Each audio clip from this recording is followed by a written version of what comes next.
Hey, what's up, guys? It's LG1T Legit. And I was just thinking last night, what am I going to talk about for a commentary? I couldn't get off my mind basically how to be a pro in this game or semi-pro, even just good at the game. I think this is a little bit different than it is an e-sport in my opinion.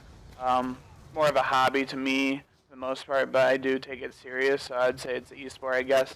Like going to play soccer with friends or whatever. I got a bunch of friends, local friends I even play with. And that kind of stuff. We play all the time. Um, I think I take it even more serious than most people. Um, Still don't really have a set for with a team or anything. I just play with a bunch of people right now because I'm in nursing school full time and I work half or part time at the hospital at the same time. So my time is pretty set, and it's kind of hard to put so much time into I would say esport like Black Ops 2 to even go too far with it. I do a lot of gaming. You'll see me post a lot of videos, but it doesn't mean like my schedule's the same as like as a team. That's the hardest thing to find. But back to becoming a pro, that kind of goes into it. I'd say a lot of time goes into this. It is like basically a pro game, like being like a pro in any other sport. You have to put practice in, a lot of time in. But even more than I'd say like even like a sports team, you put more time than they do, just because you have to build that chemistry with your team even more. And it is more of a mental game, so you really don't get that tired physically, which is good. That's why everyone can practice so much more. But it does come down to time, equipment. I'd say I was trying to pick up people from like the Freaka website just because I like their website. It's a good place to meet some people to play competitive with. They're not the greatest for the most part. I am getting some people off there that know kind of what they're doing. It's just fun to play competitive with them. So if you're looking for people that go there, you don't have to change your name or anything. Just join the site and just hit it up. I checked it out because, of course, Freako Impact won in their Impact Down there and part of it. So if you want to check out, meet some people, make sure you post on the US. But back to equipment.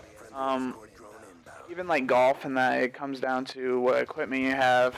Pro players have Astros, SCUF controller, monitors, basically everything possible, even like recording equipment to make them popular.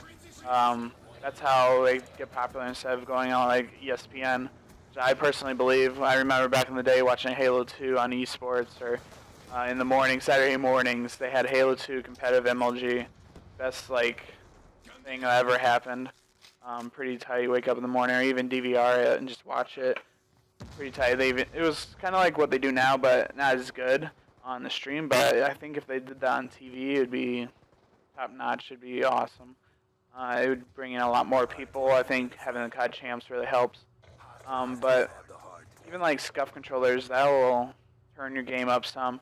I have one. I just don't jump that much. You'll notice me. I'm more of just like sway back and forth because I use stock on that.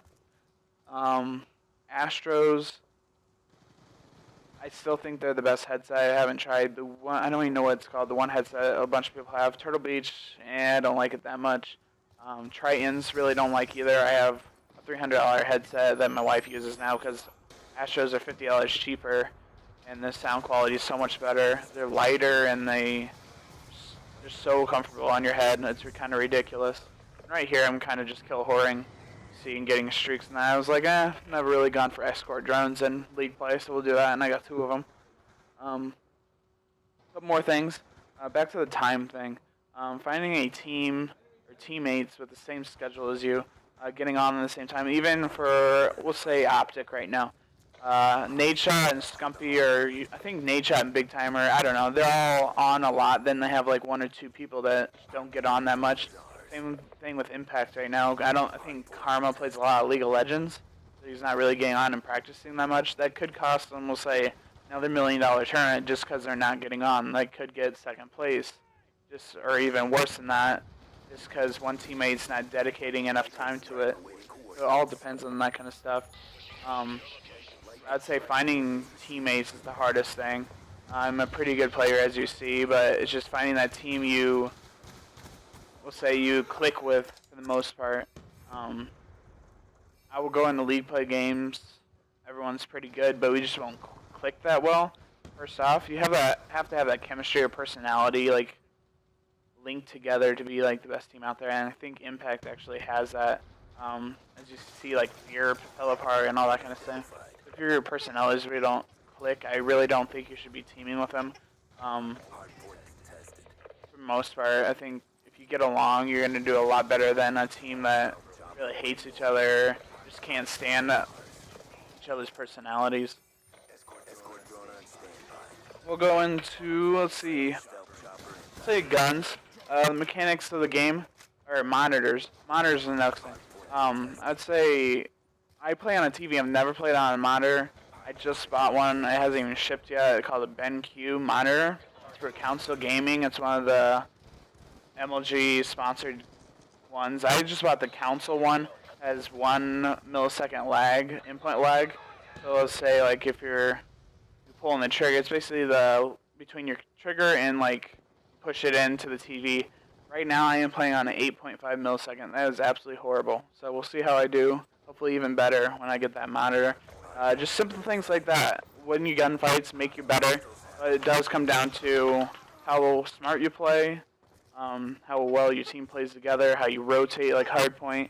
Rotating's key, having strategies set up, taking the time to do that. So again, it comes down to that time a little bit there. Even like using your kill streaks wisely. Right here, I try to do it a little bit. I was listening to Nadeshot, and he was talking about a long time ago how they're gonna try to use their kill streaks just to break the hill, not just to get kills. You don't want to kill horde too much, but you want to kill horde enough that, of course, you're gonna win. But you want to use like lightning strikes to break hills, not just throw them up right when you get them, that kind of thing. So it does come down to how smart your team is also to become a pro. So that's pretty much it. Game's almost over. I can get picked off. Or I got it picked off already. But even like that, I get the last couple seconds, but I don't know if it's the smartest thing. Usually I would have run to the other hill by now, because as you see, my teammates are still spawning on the other side. So that's pretty bad right there. It is just a lead play though. But 3 main streaks that people mostly use: Lightning Strike, Hellstorm, and Sentry Gun. Some people throw in a Self-Chopper instead of a Sentry Gun, or a War Machine, something like that. I personally don't like War Machine since it does have, I don't know, Flak Jacket. It takes like 3 bullets to kill a Flak Jacket, person with Flak Jacket, and so that's the only thing I hate. It's about to end here. Thanks for watching again.